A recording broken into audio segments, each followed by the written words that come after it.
Hey everybody, my name is Mike. I am not for Coltrane. Welcome to your Coltrane Tuesdays. For this wait, hold on. There we go.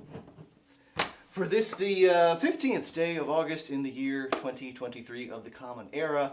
Hey, I actually made it fairly close to on time. Somewhat miraculously. So thank you all for joining me. It looks like we've already got lively discussion going on in the chat, as well as already a request for the Not for Coltrane Stump the Band game. I will explain exactly how that works. And yeah, and we're starting off today with a mystery song with a very hastily photoshopped image that I was able to put together for the thumbnail. We will do all of those things, and we of course will play the Not for Coltrane Stump the Band game. The way that works, for people who might be unfamiliar, people will give me a song request. It looks like my mom already has given me a song request, and I will have to play that song regardless of whether I happen to know it. If someone requests a song that I do know, I'll have to play it to the best of my recollection. If someone requests a song that I sort of know, like I've heard other people play it, but I'm not sure I've ever played it myself, I will have to figure out how to play it here in front of everyone. If someone requests a song with a title I don't recognize at all, I'll have to make up a brand new song right here on the spot with the same name as the song that was requested, thereby technically satisfying the requirement. That is how we play the Not for Coltrane Stump the Band game. And but before we do that, we are going to start off with a song of my choosing, which is a bit of a mystery. But we were able to, or I was able to get that put together to be online. Also, I believe it looks like the audio and video are in fact functioning, and that finally remembered it's Tuesday. Cool tie, yes, it is new. This tie was in fact created by Beth's mom. So thank you very much for that, Beth's mom. Right. So the song that I'm going to be starting with is called, oh man, I don't even have, here it is, my notes, to make sure I have everything correct. Shadows of Evangeline, which is why there was a shadow prominent in the thumbnail for this week, as well as the fact that the song's subject, what exactly is it about, what does the song actually mean, is a bit of a mystery. I have my own extensive thoughts on that particular subject, which I will attempt to share shortly. This is a song recorded by Tracy Grammer. It is a song that was written by her songwriting partner and companion and performing partner, Dave Carter. So this was from the 2005 Flower of Avalon album, and I will attempt to give you my take on Shadows of Evangeline. We'll see how this goes. Even more so than usual, the rehearsal has been extremely minimal, so we'll see how this goes.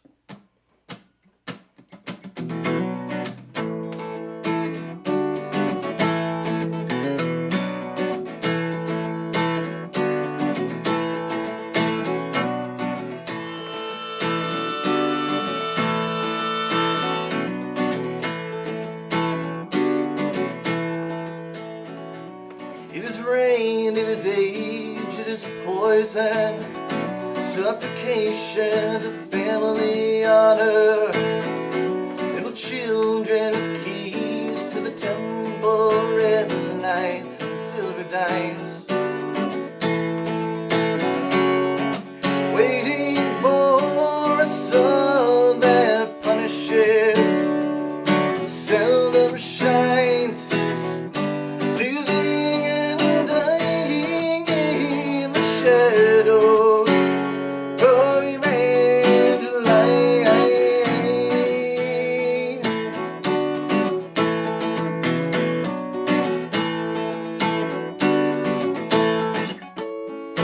She's young like her mother before her, put up tired at the end of her labors, true believing and ever desiring quiz shows and checkout lines. Porch light halo ring about high moss and hanging vines. She casts the never changing shadows of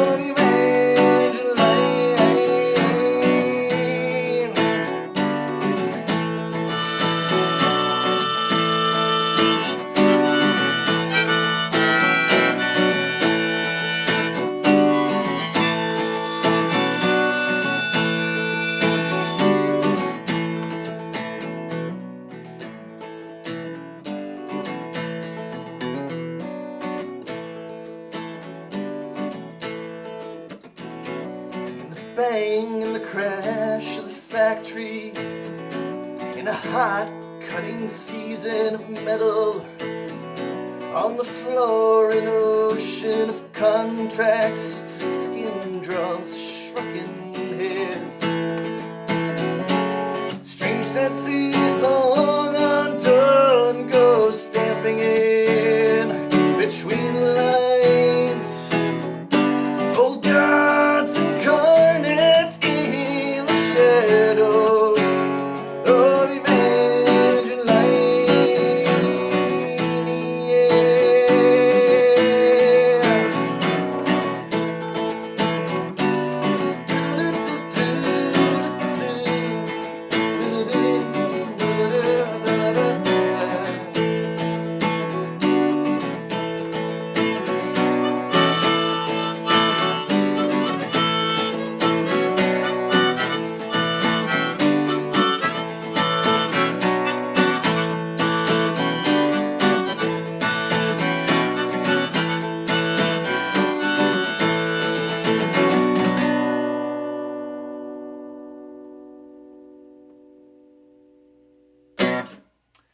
I mentioned a few weeks ago that when I also had basically zero time that I had left for myself to rehearse, that I spent some time rehearsing mentally without actually picking up a guitar. That it's fair to say that most of my rehearsal this time around was also entirely virtual, shall we say, mental, and I think I got at least almost all of the words correct. So here's hoping. That is in fact a particularly tricky one to remember all the words to, because there's basically no rhymes. It doesn't have a sort of a regular predictable rhyme scheme to it, which can in fact make it even harder to remember all the words, because it's not like, oh hey, it's whatever the next line is going to rhyme with blah blah blah. Well, nope. No, it's not, because it's all its own thing. But again, so, and especially since there is a non-zero chance that this live stream may in fact get back to Tracy at some point, I hope hope that everything came out reasonably well. So thanks very much to Beth for the applause, and for folks who have been watching. So I said the subject of the song is a bit of an enigma, which you can figure out also from having just heard the words. I'll talk just a little bit about the context, but most of the discussion about the song spins out of, okay, so what does it actually mean? What was Dave Carter attempting to say with those particular lyrics? So some of the background for folks who do not know, Dave Carter and Tracy Grammer performed extensively for a very brief period of time. Both wonderful musicians, wonderful performers. For most of their partnership, Dave Carter was doing the lion's share of the songwriting, and particularly in terms of the lyrics. Dave then, much too young for all of us, Dave died in 2002. Subsequently, 3 years later, Tracy was able to put together a record called Flower of Avalon, came out in 2005. 10 tracks on the album, 9 of them were previously unreleased Dave Carter songs. One of them was Shadows of Evangeline. The record, Flower of Avalon, I also saw this just from my very, very brief looking things up online. It was the most played record in 2005 on the folk radio airplay charts. Tracy has continued to do wonderful things in the years since then, since Dave's passing, obviously, and since the album came out. One of the key missions that she has embraced is preserving the works, the songs, the legacy of Dave Carter, which she does in her own performances. But it's also really wonderful that in the past several years she has just blossomed into a tremendous songwriter in her own right. I highly recommend checking out the album Low Tide, which came out a few years ago. She has been working on new material since then, which will come out sometime. Probably she probably announced when it has come out, and I haven't been paying close attention. Tracy came down to Godfrey Daniels here in Bethlehem not too many months ago for just a tremendous show. I was fortunate enough to have been able to visit with her just a little bit and learn about her new cat and things like that. But when introducing that particular song that I just played, or at least a version of, I played a version of that song, Shadows of Evangeline, she remarked that she's not sure what the song means, that she's been playing it since 2005, but she's still not 100% sure what it means. She's eager to hear what folks might think that it means. So, here we go. Oh, hey, I didn't even realize that. This was the birth week of Dave Carter. Yeah, that's excellent. Well, hey, happy coincidence. So what does the song actually mean? I will say first off that one of the things that the song achieves is something that I struggle very much with in my own songwriting, which is coming up with lyrics that are evocative and that sound great even if their meaning is not immediately clear. It is sometimes described as the U2 school of songwriting. It obviously matches with other songwriters like Michael Stipe of REM or Beck. There are, I was going to say Led Zeppelin. I think Led Zeppelin, Robert Plant. I think it's Robert Plant. I always get Robert Plant and Jimmy Page mixed up in terms of which one of them is the singer.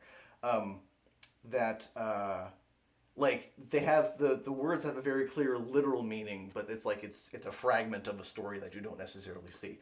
But in any case, so Shadows of Evangeline, like a lot of U2 songs, like a lot of other Beck, REM, other songs like that, it sort of has this impressionistic sense that there are these vivid images, but it's not really clear what all of them mean in concert with each other. And I think that's really cool. It is a method of songwriting that does not come very natural to me. I tend to follow more often the sort of the narrative song where there is a clear individual who we trace through, and when we learn sort of specific details from that individual's experience. This is sometimes described as the Bruce Springsteen method of songwriting. But of course, lots of other folks like John Gorka and Richard Shindell in particular have songs that have this sort of narrative sense to them. And many of Dave Carter's songs, it should be said, have this sort of sense of we're going to follow a specific individual through a thing. But not so clear as to what is meant, what the narrative is, if there is a narrative, with Shadows of Evangeline. When I was thinking about this, I realized that. So what is Evangeline? I sort of slowed myself down and was thinking about what it was, what I think the song is about, what are sort of the images that I've associated with it. I realized one of them is that the song never really clarifies what Evangeline is, and I realized that I'd sort of been conceiving of it as a mountain. Which is weird because there's nothing in the song about a mountain. It is perhaps sort of my unwitting attempt to place all of the Dave Carter songs that I know into the same universe, like they're all happening sort of in the same setting or at least the same reality. And so of course there are mountains, most especially in The Mountain, in other Dave Carter songs, but that's sort of the image that I had. I think certainly another thing that informs my interpretation of the song, I think it is fair to say that Dave Carter was not a big fan of capitalism. Tracy, you can correct me on this, but I think that's a pretty safe statement. I certainly am not the expert, but in more than a few of his songs, there's a passing reference for example, in Gentle Arms of Eden to factories. And sort of, associated with sort of pollution and not great things happening in the world. The song Hey Ho, which I believe also was from Flower of Avalon, is sort of even more explicitly, we're not a fan of capitalism, and very much makes the connection between sort of capitalism and violence and war. So all sorts of interesting routes you could go in terms of the philosophy and ideas there. But I think if we sort of assume that there is a let's say a distrust at minimum of capitalism, I think that's part of what's going on in the song. My sense is that the factory that's mentioned in the third verse is sort of present through the other verses.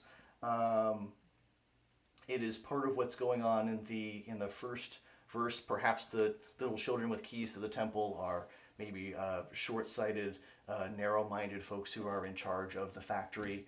The sense is maybe this factory somewhere in a relatively rural region of Appalachia, someplace probably in the south, where you would have porch-light halos ringed about by moss and hanging vines. So it's sort of you've had that kind of vegetation. The sense that the woman or young woman mentioned in the third verse perhaps works at this factory. Perhaps the chaos of the third verse, with contracts all over the floor, is some sort of a strike or a revolt on the part of the workers. That's sort of my sense of like how it fits together, and that it's kind of a factory. It's kind of a story of sort of the factory versus the humans who are affected by it, as personified by the woman who's explicitly described in the second verse. But I don't know. The only one who knows for sure is Dave Carter, and he ain't talking. That was a rather insensitive way to put that. I apologize for that. In this most recent concert, Tracy did mention the fact that Dave had been very interested in writing songs in dreams. And another concert, she had mentioned how he was very jealous of Townes Van Zant's, the fact that he wrote the song "If I Needed You," basically asleep / passed out from imbibing a little too much. But in this most recent concert, Tracy was describing how he had been, when going through a process, and I don't think this is exactly the term, but similar processes to lucid dreaming, where you remember more of what's happening in the dream and have the ability to sort of control what happens in the dream. I think Tracy is probably right in her assessment that the lyrics for this could have come out of one of those experiences. It's certainly possible that Dave himself did not know exactly what this meant. Still a really, really cool song. Tracy did mention, of course, that that sort of the thing that propels it is the groove. That sometimes all you need is a really good groove to sort of hold down the song. The way I play it is influenced strongly by the way I play All Along the Watchtower. Basically the same chord structure for most of the song as All Along the Watchtower. And since that's basically my all-time favorite song, makes sense that there would be a connection there. But in any case, love it very much. I've been talking for a long time, so we should move on to other things. But thanks so much to Tracy Grammer for bringing that song into the world so that more of us can enjoy it and continuing to perform it. Like I say, Tracy is just a delightful human being. You should definitely check out her work and her discography and the cool things that she is continuing to do in a creative sense, including the most recent album, Low Tide, from a few years ago, and watch for information on the new album. All right, so I've been yammering and potentially being offensive, and so it's time for me to move on and do something else, which is less fraught, I hope.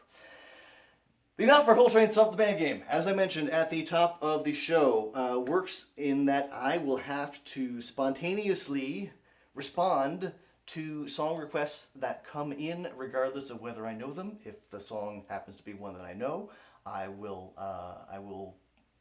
first off, I will do my best to recall how to perform it, and then we'll play it here in front of everyone.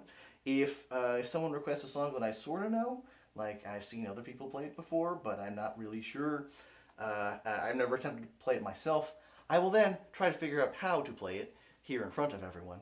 If someone requests a song that I don't know, or at least I don't recognize the title of it, I will have to make up a brand new song right here on the spot with the same name as the song that was requested, thereby technically satisfying the requirement. That is how we play the Not-for-Coltrane Stump the Band game. And in fact, there has already been a request that has come in from my mom requesting Revolution on the Upside by Die Hybrid Cross. So, I got to talk to you a little more to explain what the heck dihybrid cross is. My songwriting partner Jonathan and I met up in high school, pretty early in high school, in fact, and we eventually formed a duo called Dihybrid Cross to bring together Jonathan's two really intense musical loves or musical genres that Jonathan loved and or loves, those being hip hop and folk music. We called it folk with a PH because it was the 90s. And also it ends up being a fairly appropriate to do something that relates to hip hop, since we've just come across the mostly official 50th anniversary of hip hop, which is pretty cool. I am trying to remember which song Revolution on the Upside was. With Dihybrid Cross, we did put together one studio album, meaning we recorded it in our basements, but used some overdubbing and whatnot to sort of give it the studio approach. And then we subsequently put out some live recordings because my perfectionism never allowed us to to get things together. I think I know Revolution on the Upside was one of the. Oh man, no, I thought I knew which one it was, but I don't think I had that one right. I had different chords put together for each one. Oh man, Revolution on the Upside. Mom, if you happen to have a CD there, which is, I'm guessing, where you got this title from, and you tell me which CD this happens to be from. Man, so there's All for Y'all. Which is not that one, because that one starts. The time is now, at least is what they tell me, and I don't always understand, but the truth compels me to write what I see. I think that's All for Y'all. There's one that starts pen to paper, cut loose or come with me, the Nina you love to hate creates with intensity.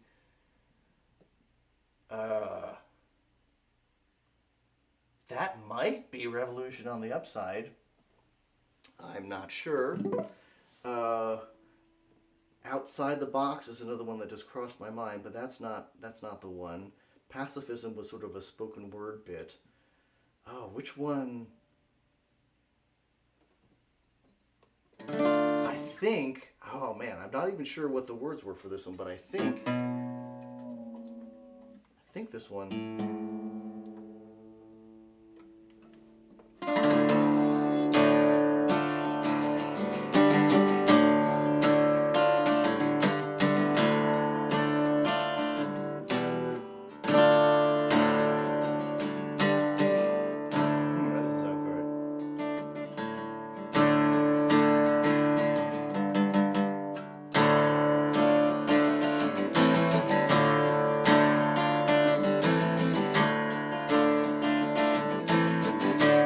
Right, this is the I'm all about the positive. I'm all about.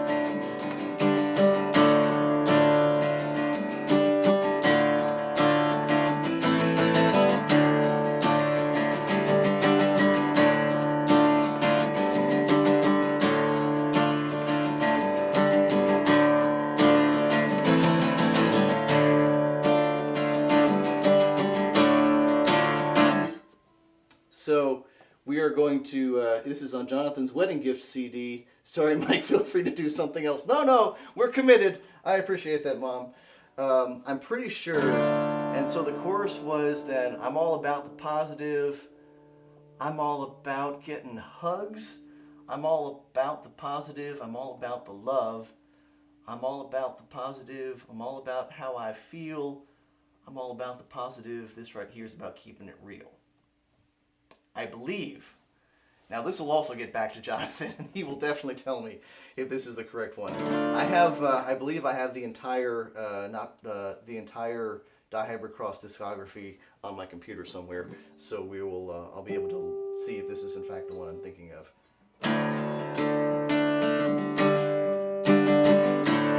I don't feel like that's the right chord.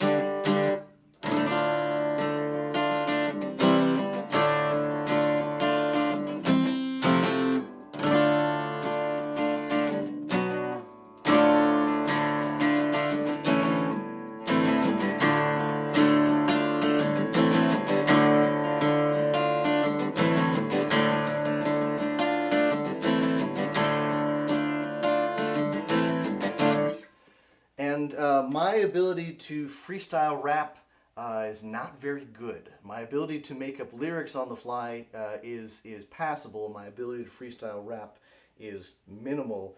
And then trying to come up with something that is similar to what Jonathan would have done, even more challenging. All right, but that is okay. That is okay. We're going to make this work. In the spirit of the Not for Coltrane Stump the Band game, we are going to proceed with this.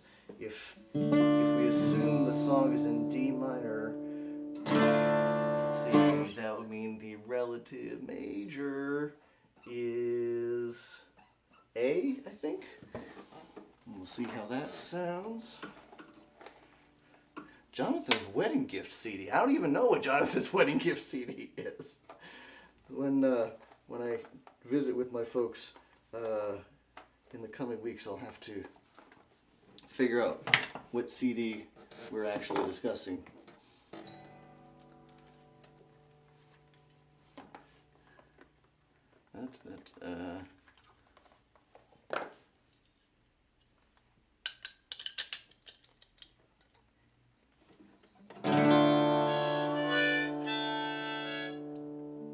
That doesn't sound right. So, oh, it's the wrong way. So, oh, I need the key of F, which I definitely don't have. That would be the relative minor, so that's not going to happen.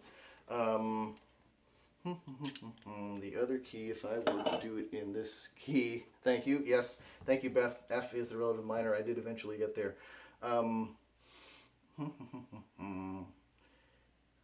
Let's see.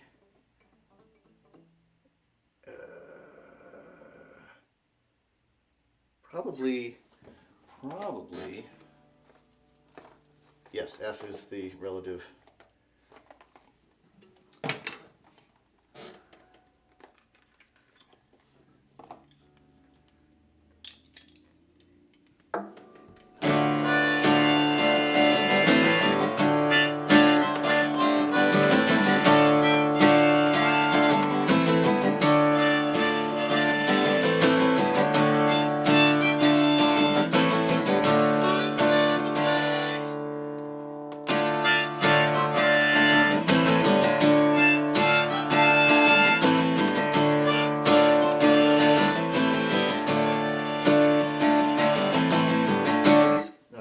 That'll do.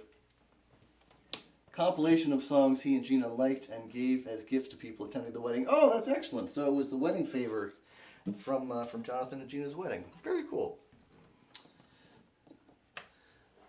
That is a great idea. Yes.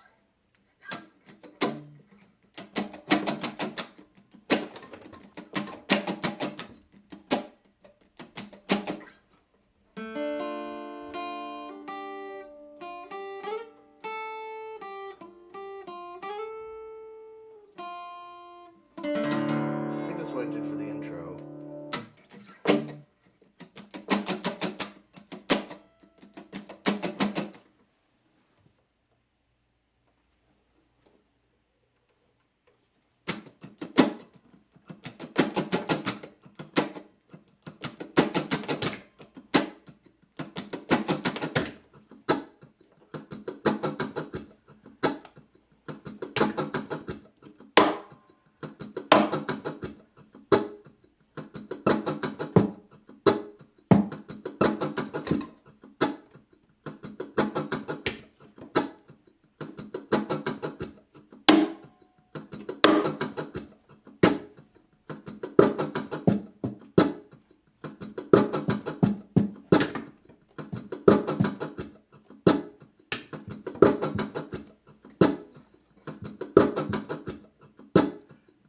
All right, so I believe, I'm not even sure this is the right song, but we've seen me mess around for long enough, so we're going to try to make it work. Revolution on the Upside, or at least my best recollection of it, the song that I put together with Jonathan quite a few years ago.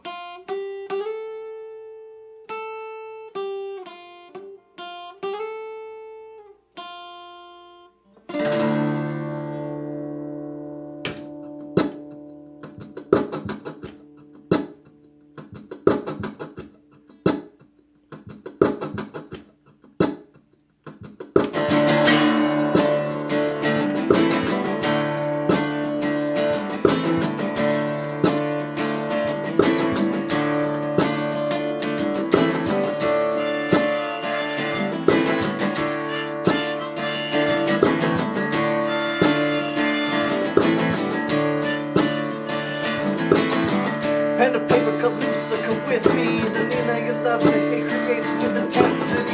The kicking rhymes that shine as it be used in the mind. While the suckers behind, dumb and blind, observe the quintessential prophetic release. Stream transformers fighting for free and peace.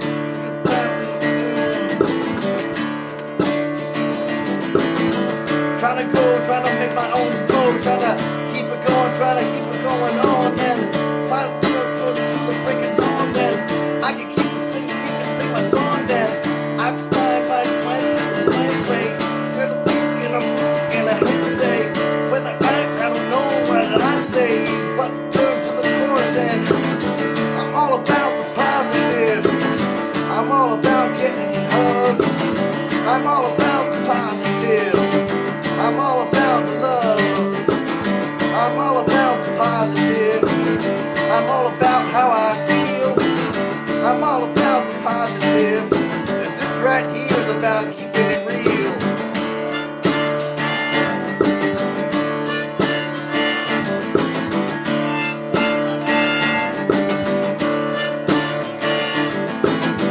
Not much on the mic, gotta say. I'm just trying to get through here today, but that's not gonna be a problem, you see.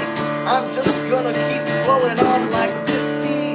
This is me, this is what you see, this is all you get. Sorry folks, this is getting wet, this is getting dry. This is gonna go till it just dies. It's on the vine, can't make it really work. Gonna be think that I'm unsure, but that's okay. I'm gonna play it anyway till the chorus all day. Then I'm all about the positive. I'm all about getting hugs. I'm all about the positive. I'm all about the love. I'm all about the positive. I'm all about how I feel. I'm all about the positive. 'Cause this right here is about keeping it real.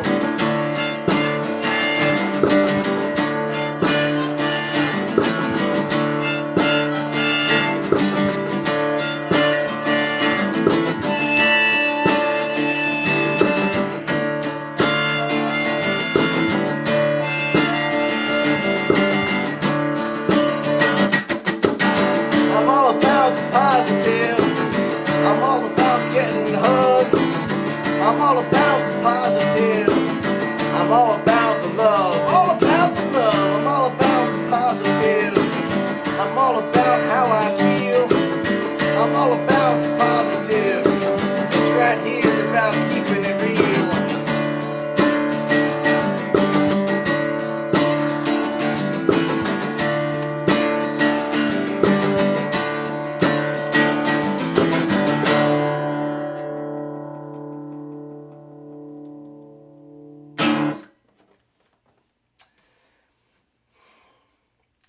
For someone who doesn't freestyle, that could have been worse. Let's just leave it at that. And there were some actual words in the first verse, and it as usual. I got a little bit more comfortable once things got started, and I figured out how I was going to figure out some sort of a flow. Not great. Could have been worse. Not terrible is the standard we aspire to here, especially when we play the Not for Coltrane Stump the Band game. So thanks very much to Jonathan for actually writing the real version of that, along with me, and with me filling out and doing the sort of the instrumentation for it. And thanks very much to my mom, Kathy, for finding that wedding favor from Jonathan and Gina's wedding and suggesting that particular song.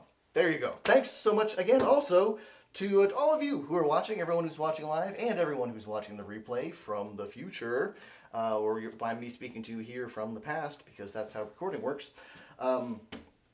As well as, of course, thanks so much to Tracy Grammer. I'm so grateful that she came down to Godfrey's for that show a couple of months ago, and also so grateful that that she continues to share Dave Carter's work with the world as well as her own work with the world, which is wonderful.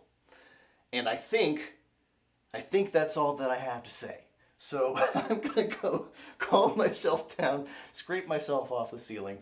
Again, thanks so much to everyone who's been watching. Please take care of yourselves and take care of each other. My name is Mike. I am not for Coltrane. And until next, then I'll see you, next time.